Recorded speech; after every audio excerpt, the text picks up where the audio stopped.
శ్రీ గణేశాయ నమః. శారదా గురుభ్యో నమః. ఈటీవీ లైఫ్ ఆధ్యాత్మిక ఛానల్ ప్రేక్షకులకు శుభోదయం. శ్రీరస్తు కార్యక్రమానికి శుభస్వాగతం. కార్యక్రమంలో భాగంగా శుభతిథి అంశంలో నేటి పంచాంగ వివరాలు చూద్దాం. ఆంగ్ల తేదీ 1వ తేదీ 12వ నెల 2024 సంవత్సరం ఆదివారం. స్వస్తి శ్రీ చాంద్రమాన శ్రీ క్రోధినామ సంవత్సరం దక్షిణాయనం శరదృతువు కార్తీక మాసం కృష్ణపక్షం అమావాస్య తిథి ఉదయం 11 గంటల 1 నిమిషం వరకు, తదుపరి పాడ్యమి. అనురాధ నక్షత్రం మధ్యాహ్నం 2 గంటల 26 నిమిషాల వరకు, తదుపరి జ్యేష్ఠ నక్షత్రం. సుకర్మ యోగం సాయంత్రం 5 గంటల 20 నిమిషాల వరకు, తదుపరి ధృతి యోగం. నాగవకరణం ఉదయం 11 గంటల 1 నిమిషం వరకు, తదుపరి కింస్తుఘ్నకరణం. వర్జ్యం రాత్రి 8 గంటల 21 నిమిషం నుండి 10 గంటల 3 నిమిషాల వరకు. దుర్ముహూర్తం సాయంత్రం 4 గంటల 9 నిమిషాల నుండి 4 గంటల 54 నిమిషాల వరకు. ఈనాడు అమృత ఘడియలు లేవు. ఆ రాహుకాలం సాయంత్రం 4:30 గంటల నుండి 6 గంటల వరకు. యమగండం మధ్యాహ్నం 12 గంటల నుండి 1 గంట 30 నిమిషాల వరకు. ఇక ఈనాడు తిథివార నక్షత్రాలను అనుసరించి చేయదగినటువంటి దేవతోపాసన గురించి చూచినట్లయితే, అత్యంత విశేషమైనటువంటి ఉపాసనకు చాలా అనుకూలమైనటువంటి సమస్త శుభాలను మనకు అనుగ్రహించినటువంటి మాసాలలో చాలా విశేషమైనటువంటి మాసం ఉన్నటువంటి మాసాలలో పరమోత్కృష్టమైనటువంటి మాసంగా చెప్పబడేటటువంటి 8వ మాసం అయినటువంటి కార్తీక మాసం నేటితో సమాప్తం అవుతుంది. ఈ కార్తీక మాసంలో మనం తరించడానికి ఏదైతే సన్మార్గం ఉంటుందో అటువంటి మార్గంలో నడిచేటటువంటి ఆ మార్గాన్ని చూపేటటువంటి మాసం ఇది. ఈ మాసంలో ఏ దేవతారాధన చేసినా విశేషమైన ఫలితాన్ని సాధారణ రోజుల్లో కంటే కూడా మనం ఎక్కువగా పొందగలుగుతాం. ముఖ్యంగా లయకారకుడైనటువంటి పరమేశ్వరుని ఆరాధన చేయటం చాలా విశేషంగా ఈ మాసంలో చెప్పబడుతుంది. అయితే పరమేశ్వరుని ఆరాధించిన కార్తీక మాసంలో చేసేటటువంటి ఏ కార్యక్రమం తాలూకు ఫలితమైనా కూడా దామోదరుడికి అర్పణం చేయబడుతుంది. ఎవరు దామోదరుడు అంటే సాక్షాత్తు ఆయన విష్ణు స్వరూపం. కృష్ణ పరమాత్మగా ఉన్నప్పుడు కృష్ణుడి యొక్క ఆ అల్లరిని వారించడం కోసం తల్లి అయినటువంటి యశోదాదేవి ఆయన నడుముకు ఒక రోలుకు తాడుగట్టి మరొక వైపు ఆయన నడుముకు కడుతుంది. అటువంటి తాడు చేత ఉదరాన్ని బంధింపబడినటువంటి వాడు కాబట్టి ఆయన దామోదరుడు అన్నారు.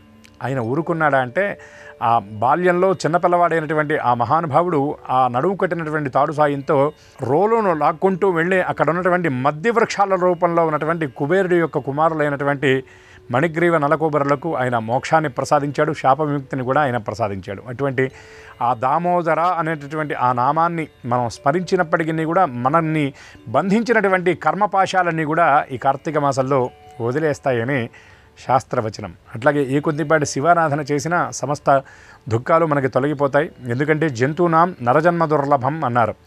ఈ మానవ జన్మ చాలా అనేక జన్మల తపస్సు తర్వాత మనకి ఈ మానవ జన్మ వస్తుందన్నారు. అయితే మనకున్నటువంటి అన్ని లక్షణాలు మిగతా జీవులకు కూడా ఉంటాయి. ఆహార నిద్ర భయ మైథునాని ఏతత్ సమానాం పశుభిర్నరాణం జ్ఞానేన మనుష్యం అధికం విశేషం జ్ఞానేన హీనః పశుభిః సమానః అని శాస్త్రం చెబుతున్నటువంటి మాట. మిగతా సమస్త జీవులకు కూడా ఆకలి ఉంటుంది, భయం ఉంటుంది, నిద్ర ఉంటుంది, కోరికలు ఉంటాయి, అన్నీ ఉంటాయి. కానీ మనిషికి మాత్రం వాటన్నిటికీ లేనటువంటి విశేషాలు కొన్ని ఉన్నాయి. వాటిల్లో ప్రధానమైనది ఏమిటి అంటే జ్ఞానము. దానితో పాటు స్వరపేటిక. ఈ స్వరపేటికతో ఏం చేయాలి అన్నారు. ముకుందమాల్లో కులశేఖరాలు వారు చెప్తారు, జిహ్వే కీర్తయ కేశవం ప్రరిపో చేతో భజ పాణిత్వంతు సమజ్జయ అచ్యుతకర శ్రోత్రద్వయం త్వం శృణు అన్నారు. ఈ జిహ్వ చేత ఏమన్నారంటే సా జిహ్వయ, ఈ నాలుకతో భగవన్నామాన్ని పలుకమన్నారు. కాబట్టి ఈ మాట పలికేటటువంటి మానవుడు ఏం చేయాలంటే నిరంతరం భగవంతుడి యొక్క అనంత కళ్యాణ గుణవైభవాన్ని ఈ నోటితో ప్రకటించమన్నారు. పోతనామాత్యుడు కూడా నోరు నవ్వంగా హరికీర్తి నుడువడేమి అన్నారు. కాబట్టి ఈ జన్మ చరితార్థం అవ్వాలి అంటే భగవన్నామాన్ని చెప్పాలి. అట్లాగే వెన్నుపూస నిటారుగా ఉండేటటువంటి జీవి ఎవరైనా ఉన్నాడంటే ఈ సృష్టిలో మానవుడు మాత్రమే. ఇటువంటి భగవంతుడు ఇచ్చినటువంటి వీటినన్నింటినీ సద్వినియోగం చేసుకుని జన్మ చరితార్థం అవ్వడానికి మానవుడు ప్రయత్నం చేయాలి తప్ప ఈ మాయలో పడి కొట్టుకోకూడదు అని శాస్త్రం చెప్పినటువంటి మాట. అందుకని తరించడం కోసం అతి సులభమైనటువంటి ఉపాయాలు ఋషి సంప్రదాయంలో మనకు చూపించారు. అటువంటి వాటిల్లో కార్తీక మాసం చాలా ప్రధానమైనది. కాబట్టి ఈ చివరి రోజైనటువంటి ఈ రోజున ఇతోధికంగా శివార్చన శివనామస్మరణ చేసి ఇతోధికమైనటువంటి దానాలను కూడా పరమేశ్వర ప్రీతిగా చేసి అందరూ తరిస్తారని, పరమేశ్వరుడి యొక్క కృప అందరికీ పరిపూర్ణంగా ఉండాలని ఆశిస్తూ స్వస్తి.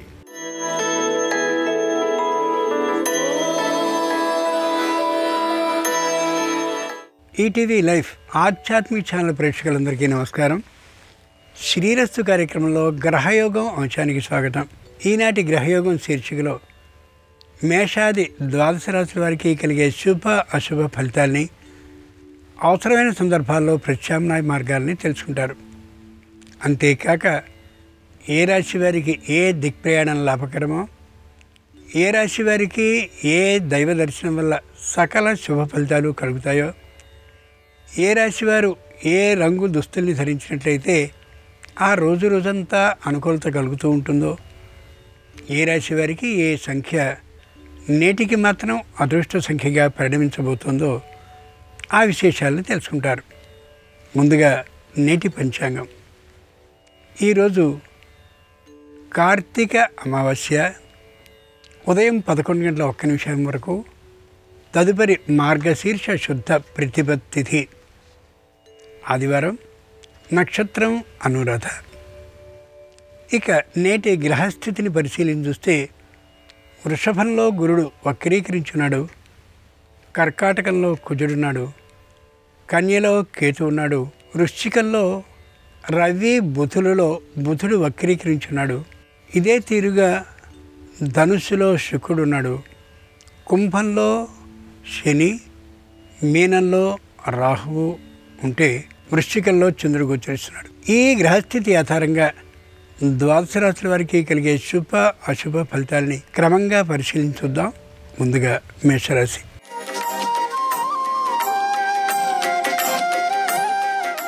ఈరోజు మేషరాశి వారికి చాలా అనుకూలంగా ఉంటుంది. అనుకోకుండా వివాహాది శుభకార్య ప్రయత్నాలు కలిసి వస్తాయి. తమకు ఉన్నటువంటి భూమిలో చక్కనైనటువంటి శంకు స్థాపన చేయాలనే ఆలోచన కలుగుతుంది. అనుకున్నటువంటి రుణం లభించే అవకాశం ఉంది. ఊహించిన దానికంటే ఎక్కువ సొమ్ముతో చక్కని గృహాన్ని నిర్మించుకోవాలనే ఆలోచన కలగచ్చు. విద్యార్థులకి అనుకూలమైనటువంటి కళాశాలలో ప్రవేశం, అదే తీరుగా నిరుద్యోగులకి ఉద్యోగ లాభం కూడా ఉండే అవకాశం ఉంది. ఆదివారం అమావాస్య సందర్భంగా మేషరాశి వారు కాళికాదేవిని పూజించినట్లయితే సంపూర్ణమైన అనుకూలతలు కలిగే అవకాశం ఉంటుంది. తూర్పు దిక్కు ప్రయాణం అనుకూలం. కలిసి వచ్చే రంగు తెలుపు. అదృష్ట సంఖ్య 2.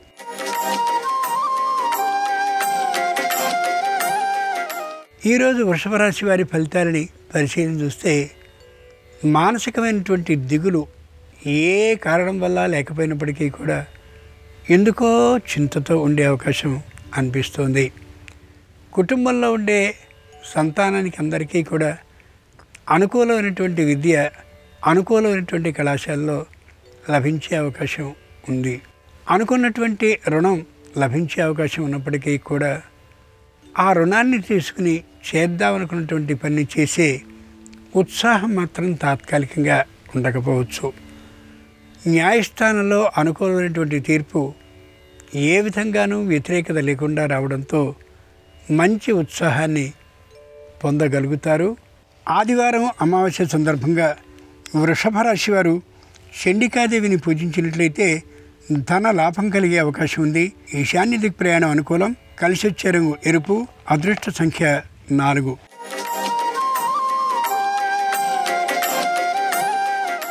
ఈరోజు మిథున రాశి వారి ఫలితాలని పరిశీలించి చూస్తే బాధ్యతలు మరింతగా పెరుగుతాయి. ఉద్యోగంలో బరువులు ఇంకెంతో పెరిగే అవకాశం గోచరిస్తుంది. వేతనంలో ఆధిక్యం మాత్రం ఉండకపోవచ్చు. కుటుంబంలో అనవసరమైనటువంటి చికాకులు, మానసిక స్పర్ధలు తాత్కాలికంగా కలిగే అవకాశం ఉంది. సంతానం విద్యలో బాగా అభివృద్ధిలో ఉన్నప్పటికీ కూడా ఏ విధమైనటువంటి సంస్కార సంప్రదాయాలకి విలువ ఇవ్వకపోతుండేసరికి మానసికమైన తృప్తి ఉండకపోవచ్చు. ముఖ్యంగా ఆరోగ్యానికి సంబంధించిన సమస్య తాత్కాలికంగా ఉంటుంది. పరీక్ష చేయించుకోవడం అవసరం. కంటికి, కంఠానికి, అలాగే మడమలకు సంబంధించినటువంటి అనారోగ్యం ప్రవేశించే ఉంది కాబట్టి వైద్య పరీక్షను చేయించుకోవడం అవసరం. ఆదివారం అమావాస్య సందర్భంగా మిథున రాశి వారు అపరాజితాదేవిని పుష్పజలాలతో అభిషేకించినట్టయితే శుభవార్తను వినే అవకాశం ఉంటుంది. దక్షిణ దిక్ ప్రయాణం అనుకూలం. కలిసి వచ్చే రంగు పసుపు. అదృష్ట సంఖ్య 9.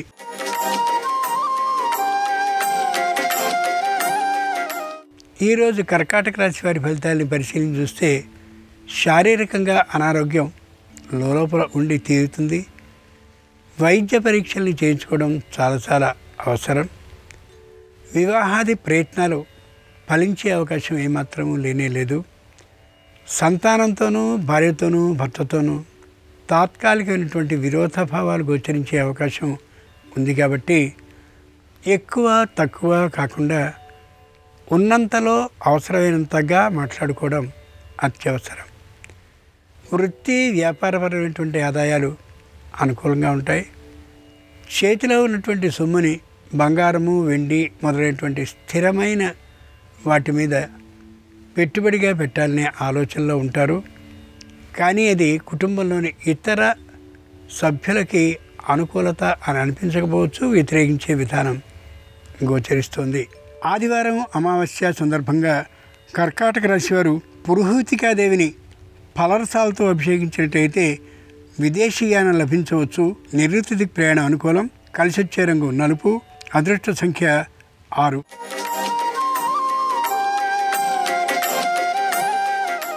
ఈరోజు సింహరాశి వారి ఫలితాలని పరిశీలించి చూస్తే మరింత రుణాన్ని చేయాలనే ఆలోచన కలుగుతుంది. ఇది దురదృష్టకరం. పై అధికారులతో వాగ్వివాదం చేయాలనే ఆలోచన కలుగుతుంది.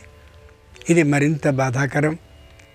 కుటుంబ సభ్యులతో వ్యతిరేకించేటువంటి తీరు అనుకోకుండా కలుగుతుంది. ఇది చింతనీయమైనటువంటి విషయం. ముఖ్యంగా తమకున్నటువంటి స్థిరమైన ఆస్తుల్లో ఒకదాన్ని బేరం పెట్టాలనేటటువంటి ఊహ తాత్కాలికంగా కలుగుతుంది. ఇది మరింత శోచనీయమైనటువంటి అంశం కావచ్చు. సంతానం ఎక్కడున్నారో, ఎక్కడెక్కడ ఉద్యోగాలు చేస్తున్నారో వారి వద్దకి తరచూ ప్రయాణాలు చేస్తూ ఉండేటువంటి సందర్భంగా ఆర్థికమైనటువంటి లోటుకి గురి కావచ్చు. ఆదివారం అమావాస్య సందర్భంగా సింహరాశి వారు చండికాదేవిని చండీ సప్తశతిలోని కొన్ని శ్లోకాలతో పూజించినట్లయితే, ప్రార్థించినట్లయితే ఉద్యోగ ప్రాప్తి అవుతుంది. పశ్చిమ దిక్ ప్రయాణం అనుకూలం. కలిసొచ్చే రంగు నీలం. అదృష్ట సంఖ్య 7.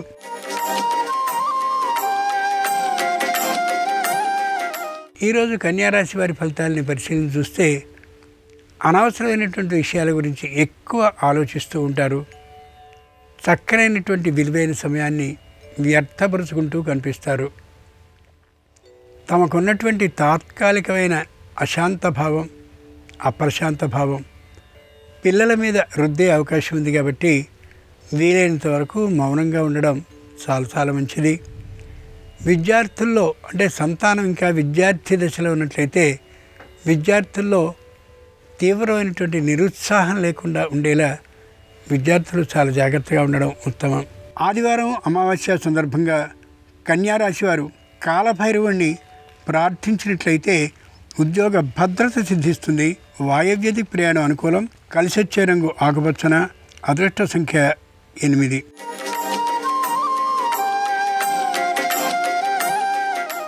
ఈరోజు తులారాశి వారి ఫలితాలని పరిశీలించి చూస్తే సొంతమైనటువంటి నిర్ణయాన్ని ప్రతి విషయంలోనూ తీసుకోవాలని చాలా గట్టితనంతో ఉంటారు. ఎవరిని సంప్రదించాలి అనే ఆలోచన ఏమాత్రమూ లేకుండా ఉంటారు. తమని పెంచి పెద్ద చేసినటువంటి తల్లిదండ్రుల మాటని కూడా విరోధించే విధానం ఉండొచ్చు. వివాహ విషయంలో స్వీయ నిర్ణయానికి ప్రాధాన్యాన్ని ఇస్తారు. పూర్తిగా వాక్ దానం చేసిన తర్వాత రుణాన్ని ఇయ్యవలసి వచ్చినటువంటి సందర్భంలో మాట తప్పేటటువంటి కారణంగా కీర్తి ప్రతిష్టలు దెబ్బతినవచ్చు. ఆదివారం అమావాస్య సందర్భంగా తులారాశి వారు ఉమాదేవిని ప్రార్థించినట్లయితే పట్టుదల పెరుగుతుంది. గృహ లాభం అవుతుంది. ఉత్తర దిక్ ప్రయాణం అనుకూలం. కలిసొచ్చే రంగు పసుపచ్చన. అదృష్ట సంఖ్య 5.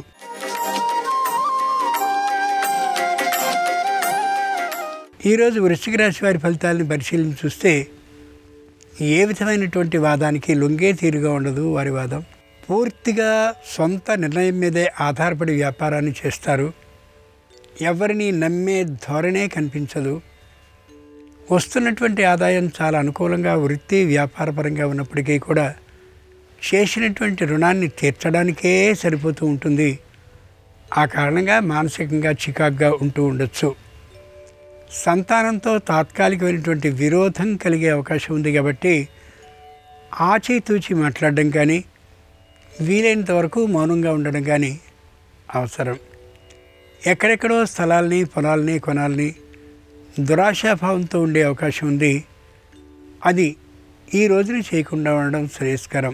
ఆదివారం అమావాస్య సందర్భంగా వృశ్చిక రాశి వారు ఉచ్చిష్ట గణపతిని కానీ ప్రార్థించినట్లయితే, ఉండ్రాళ్ళని కనీసం 16 నైవేద్యం చేయగలిగినట్లయితే న్యాయస్థానంలో విజయం లభిస్తుంది. ఆర్థిక లాభంతో సహా. ఆగ్నేయ దిక్ ప్రయాణం అనుకూలం. కలిసి వచ్చే రంగు ఎరుపు. అదృష్ట సంఖ్య 4.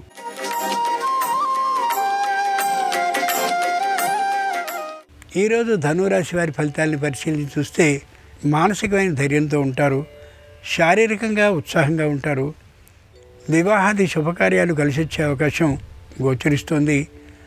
సంతానానికి సంబంధించినటువంటి విద్యా అభివృద్ధి కోసం అనేకమైన ప్రణాళికల్ని వేసుకుంటారు. శారీరకమైనటువంటి అనారోగ్యం విశేషంగా ఉంది కాబట్టి వెంటనే వైద్య పరీక్షలకి సిద్ధం కావడం అత్యవసరం. ముఖ్యంగా ఇంతకు ముందు చేస్తున్నటువంటి ఔషధ సేవలో ఏ విధమైన క్రమం తప్పనటువంటి విధానాన్ని పాటించడం చాలా చాలా మంచిది. తల్లిదండ్రుల పట్ల, అత్తమామల పట్ల గౌరవం అంతంత మాత్రంగా చూపిస్తారు. అది చెప్పుకోదగ్గటువంటి అంశం కాకపోవడంతో కీర్తి ప్రతిష్టలు దెబ్బతినే అవకాశం ఉంది. ఆదివారం అమావాస్య సందర్భంగా ధనురాశి వారు శంకరుణ్ణి పంచామృతాలతో అభిషేకించినట్టయితే భూలాభం కలుగుతుంది. ఉత్తర దిక్ ప్రయాణం అనుకూలం. కలిసి వచ్చే రంగు తెలుపు. అదృష్ట సంఖ్య 3.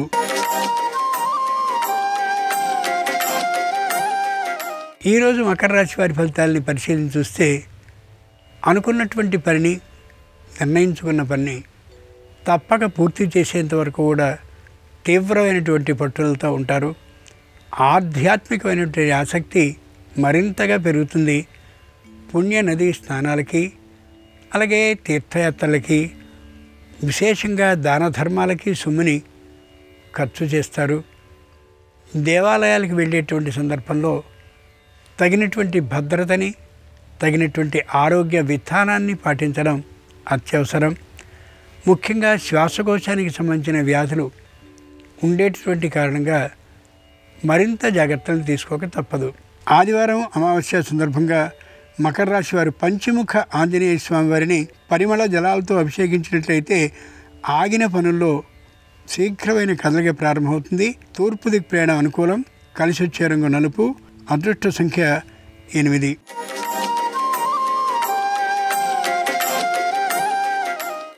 ఈరోజు కుంభరాశి వారి ఫలితాల్ని పరిశీలించి చూస్తే మానసికమైనటువంటి ఆవేదనతో గోచరిస్తారు. శారీరకమైనటువంటి ఆరోగ్యం మరింతగా బాగుంటుంది. దురాశ కారణంగా అనేక సంస్థల్లో పెట్టుబడుల్ని పెడతారు. కానీ 1-2 సంస్థల్లో తాత్కాలికమైన నష్టం వచ్చే అవకాశం ఉంది. ఆ కారణంగా మానసికమైన వ్యధకి గురయ్యే అవకాశం కూడా గోచరిస్తోంది. వృత్తి వ్యాపారపరమైనటువంటి ఆదాయం మధ్యమంగా ఉంటుంది తప్ప అనుకున్నంత విశేషంగా ఉండకపోవచ్చు. దూర ప్రయాణాలను చేయవలసి వచ్చినట్లయితే తాత్కాలికంగా తిరస్కరించడం మంచిది. వాయిదా వేయడం కూడా చాలా మంచిది, కానీ వెంటనే ప్రయాణం చేయడం మంచిది కాకపోవచ్చు. ఆదివారం అమావాస్య సందర్భంగా కుంభరాశి వారు నృసింహస్వామి వారిని తేనె జలాలతో అభిషేకించినట్లయితే శుభవార్తను వినే అవకాశం ఉంటుంది. ఆర్థిక లాభం కూడా అకస్మాత్తుగా జరిగే అవకాశం ఉంది. ఉత్తర దిక్ ప్రయాణం అనుకూలం. కలిసి వచ్చే రంగు నీలం. అదృష్ట సంఖ్య 1.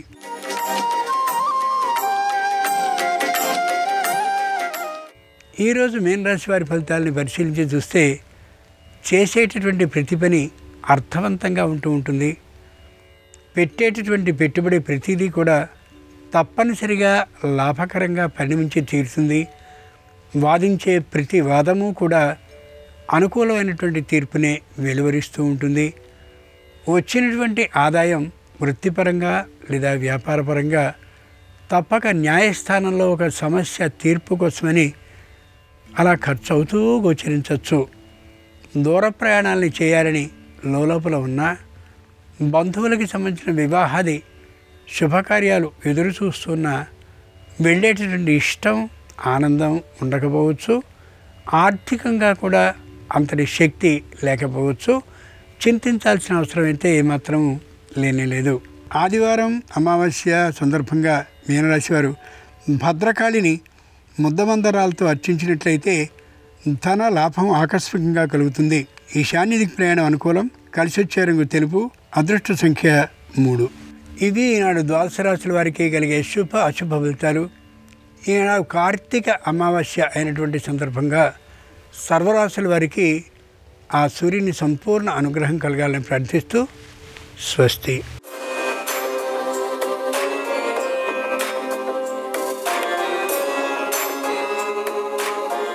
నమస్కారం. ఈరోజు కార్తీక అమావాస్య ఆదివారంతో కలిసి వచ్చింది.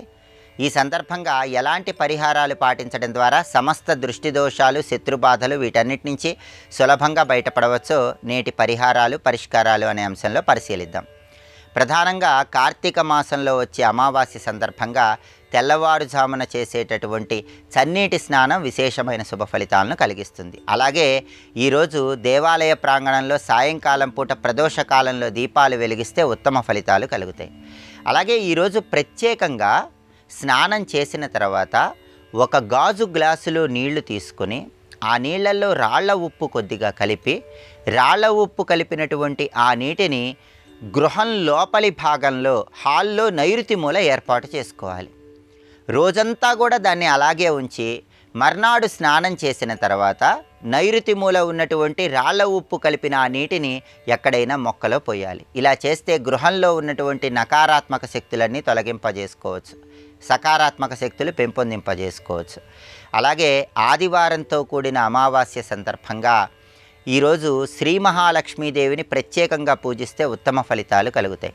శ్రీ మహాలక్ష్మీదేవి చిత్రపటానికి గంధం బొట్లు, కుంకుమ బొట్లు అలంకరించి లక్ష్మీదేవి చిత్రపటం దగ్గర ఆవు నెయ్యితో కానీ నువ్వుల నూనెతో కానీ దీపారాధన చేసినప్పుడు దానిలో కొద్దిగా కుంకుమ పువ్వు వేయాలి. కుంకుమ పువ్వు వేసి ఎరుపు రంగు ఒత్తులతో లక్ష్మీదేవి చిత్రపటం దగ్గర దీపారాధన చేయాలి. ఇలా చేస్తే లక్ష్మీ కటాక్షానికి సులభంగా పాత్రలు కావచ్చు. అలాగే నరపీడ, దృష్టి దోషాలు, శత్రుబాధలు వీటన్నిటి నుంచి సులభంగా బయటపడటానికి ఇంటి సింహద్వారానికి ఒక ప్రత్యేకమైనటువంటి మూటను ఏర్పాటు చేసుకోవాలి.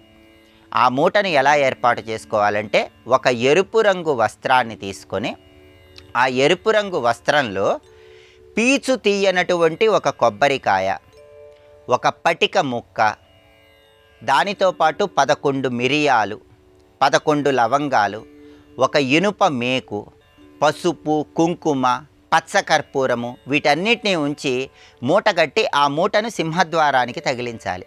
ఈ ప్రత్యేకమైనటువంటి మూటను సింహద్వారానికి తగిలిస్తే ఆదివారంతో కూడిన అమావాస్య సందర్భంగా నరపీడ, దృష్టిదోషం, శత్రుబాధలు వీటన్నిటి నుంచి సులభంగా బయటపడవచ్చు. అలాగే సాయంకాలం గుమ్మం ముందు కూడా ఒక ప్రత్యేకమైన దీపం పెట్టాలి. సాయంకాలం చీకటి పడ్డాక మీ ఇంటి సింహద్వారం ముందు ఏదైనా చెట్టు ఆకులను ఉంచి ఆ ఆకుల మీద రాళ్ల ఉప్పు పొయ్యాలి. కొన్ని నల్ల నువ్వులు ఆ రాళ్ల ఉప్పులో పొయ్యాలి. దాని మీద ఒక కొత్త మట్టి ప్రమిదను ఉంచి నువ్వుల నూనె పోసి 2 లేదా 3 ఒత్తులు వేసి దీపాన్ని వెలిగించాలి. ఈ ప్రత్యేకమైన దీపాన్ని గుమ్మం బయట సాయంకాలం వెలిగించడం ద్వారా ఇంటికి ఉన్నటువంటి శత్రుబాధలు, దృష్టి దోషాలు వీటన్నిటినీ తొలగింపజేసుకొని సమస్త శుభాలను సిద్ధింపజేసుకోవచ్చు. అలాగే ఈరోజు ఆదివారంతో కూడిన అమావాస్య సందర్భంగా దేవాలయ ప్రాంగణంలో అన్నదానం చేస్తే ఉత్తమ ఫలితాలు కలుగుతాయి. రావి చెట్టు దగ్గర మట్టి ప్రమిదలో ఆవాల నూనె పోసి 12 ఒత్తులు వేసి దీపాన్ని వెలిగించడం ద్వారా విశేషమైన శుభ ఫలితాలు సిద్ధింపజేసుకోవచ్చు. అలాగే కనీసం 11 మందికి నిమ్మకాయ పులిహోర దేవాలయ ప్రాంగణంలో పంచిపెట్టడం ద్వారా సకల శుభాలను సిద్ధింపజేసుకోవచ్చు, గ్రహదోష తీవ్రతను తగ్గింపజేసుకోవచ్చు. ఈరోజు చేసే శివాలయ దర్శనం లేదా అమ్మవారి ఆలయ దర్శనం, దుర్గా ఆలయ దర్శనం విశేషమైన శుభ ఫలితాలను కలిగింపజేస్తుంది.